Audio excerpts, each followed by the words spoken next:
Assalamualaikum anak-anak hebat, bertemu kembali dengan Ibu Anggita Rizkasari. Hari ini kita akan melanjutkan materi yang sebelumnya nih. Kita sudah bahas tentang cara menyesuaikan diri tumbuhan atau adaptasi tumbuhan. Hari ini kita akan membahas mengenai adaptasi hewan. Secara umum, tujuan adaptasi hewan sama untuk mempertahankan hidupnya di lingkungan. Tapi ternyata ada lebih khusus lagi tujuan adaptasi hewan. Yang pertama, memenuhi kebutuhan hidup, misalnya air dan makanan. Yang kedua, mengatasi kondisi lingkungan yang ekstrim. Yang ketiga, melindungi diri dari pemangsa. Sekarang kita akan membahas mengenai penyesuaian hewan dalam memperoleh makanannya. Yang pertama yaitu berdasarkan bentuk giginya. Untuk bentuk giginya, ada yang pertama ada hewan pemakan daging atau kita sebut sebagai karnivor. Hewan ini susunan giginya terdiri atas gigi taring yang sangat tajam. Contoh hewannya ada buaya, harimau, dan ikan hiu. Coba perhatikan gambarnya, tajam-tajam ya giginya. Yang kedua, hewan pemakan tumbuhan atau biasa kita sebut herbivore. Hewan herbivore giginya tersusun atas gigi seri dan geraham. Contoh hewannya yaitu sapi, kuda, dan kambing. Coba perhatikan, gak ada gigi taring ya seperti hewan karnivor. Selanjutnya yang terakhir adalah hewan pemakan daging dan tumbuhan atau biasa disebut omnivore. Hewan omnivore giginya tersusun atas gigi seri dan gigi geraham. Contoh hewannya ada tikus, monyet, dan kera.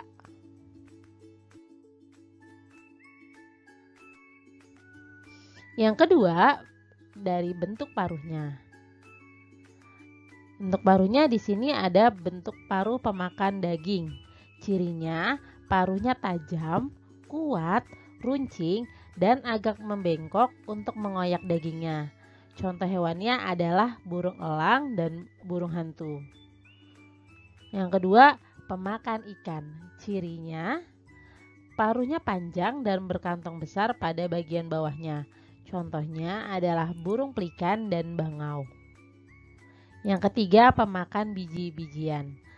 Cirinya, paruhnya pendek, tebal, dan runcing yang berfungsi untuk memecah biji-bijian. Contoh dari burungnya adalah burung pipit. Masih bentuk paruhnya, yang selanjutnya adalah hewan pemakan serangga. Ciri-cirinya paruh runcing dan panjang untuk mematuk kayu pohon dan menangkap serangga di dalamnya. Contohnya adalah burung pelatuk. Selanjutnya adalah burung penghisap madu. Cirinya paruhnya kecil, runcing, dan panjang untuk mengisap madu yang terdapat di dasar bunga. Contohnya adalah burung kolibri. Dan terakhir ada paruh unggas. Cirinya berbentuk lebar dan memiliki struktur seperti sisir di bagian pangkalnya yang berguna untuk menahan makanan yang licin agar tidak terlepas dan menyaring makanan dari lumpur. Contoh hewannya yaitu bebek dan angsa. Yang ketiga, kita akan membahas mengenai bentuk mulut hewan.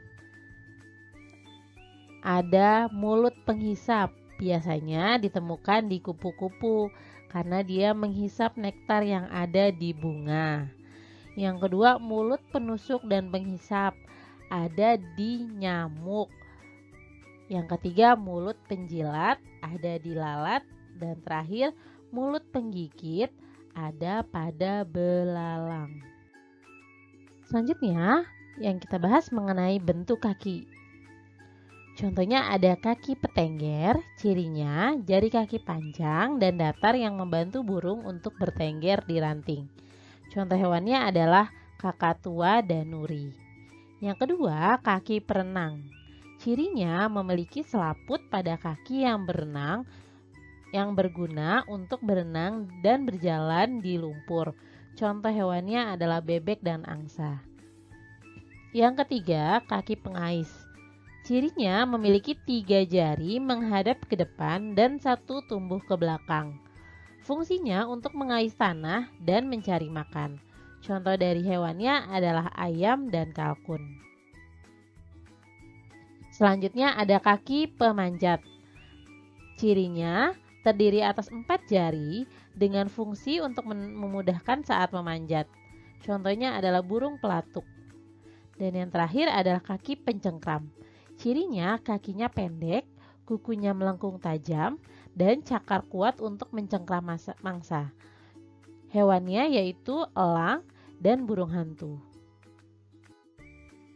Dan yang terakhir yaitu lidah yang panjang dan lengket.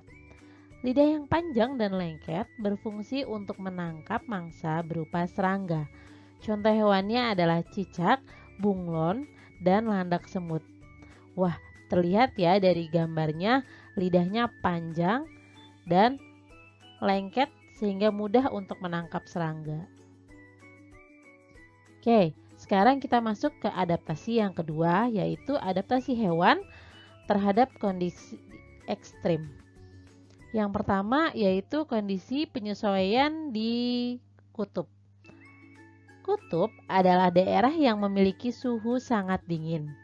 Hewan yang hidup di kutub itu ada beruang kutub dan penguin. Hewan tersebut beradaptasi dengan menyimpan cadangan lemak di bawah kulitnya. Lemak tersebut membuat mereka tetap hangat di daerah kutub. Untuk khusus hewan beruang kutub melakukan beberapa penyesuaian, yaitu rambut atau bulunya yang putih digunakan sebagai kamuflase agar tidak mudah terlihat oleh pemburu. Karena beruang kutub tinggalnya di daerah bersalju, jadi hampir tersamarkan dengan warna bulunya dengan warna putih salju. Yang kedua, penyesuaian di daerah gurun. Hewan yang dapat bertahan hidup di daerah gurun yaitu adalah unta. Untuk dapat bertahan hidup, unta melakukan beberapa penyesuaian diri. Seperti yang pertama, unta memiliki punuk yang berisi cadangan lemak yang dapat dipecah menjadi energi. Yang kedua, unta juga memiliki usus yang sangat panjang untuk menyerap lebih banyak air dalam makanan. Yang ketiga, telapak kaki yang lembut memudahkan unta berjalan di tanah berpasir. Dan yang terakhir, unta memiliki rambut pada kelopak mata untuk menghalangi debu masuk ke mata. Selanjutnya, mengenai penyesuaian di hewan untuk mempertahankan hidup. Yang pertama di sini ada cicak dan tokek. Kedua hewan ini dapat melindungi diri dari pemangsa dengan cara telapak kaki mereka yang memiliki perekat sehingga memudahkan merayap di dinding. Dan kemampuan autotomi atau memutuskan ekor untuk mengelabui mangsa. Yang kedua yaitu bunglon. Bunglon memiliki kemampuan mimikri, yaitu kemampuan untuk mengubah warna kulit sesuai kondisi lingkungannya. Tujuannya untuk mengelabui pemangsa dan juga memudahkannya untuk mendapatkan mangsa. Yang ketiga, walang sangit. Walang sangit dapat mengeluarkan bau yang menyengat untuk melindungi diri dari pemangsa. Yang keempat ada landak. Landak memiliki rambut seperti duri yang dilapisi keratin untuk menakuti musuh dan melindungi diri dari pemangsa. Selanjutnya ada kalajengking. Kalajengking memiliki sengat beracun di bagian ekor untuk menyerang musuh. Selanjutnya ada cumi-cumi. Cumi-cumi dapat menyemprotkan cairan berwarna hitam seperti tinta untuk menghindari diri dari pemangsa. Selanjutnya ada ikan buntal. Ikan buntal memiliki kemampuan mengembungkan tubuh untuk melindungi diri. Selain itu, ikan ini juga memiliki duri-duri yang beracun pada tubuhnya untuk melindungi diri dari pemangsa. Dan terakhir ada terenggiling dan kaki seribu. Kedua hewan ini memiliki struktur kulit yang keras. Saat terancam, kedua hewan ini akan menggulung diri sehingga pemangsa akan kesulitan untuk memangsanya.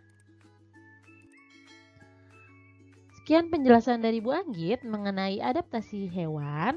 Semoga materi yang Bu Anggit berikan bermanfaat untuk kalian.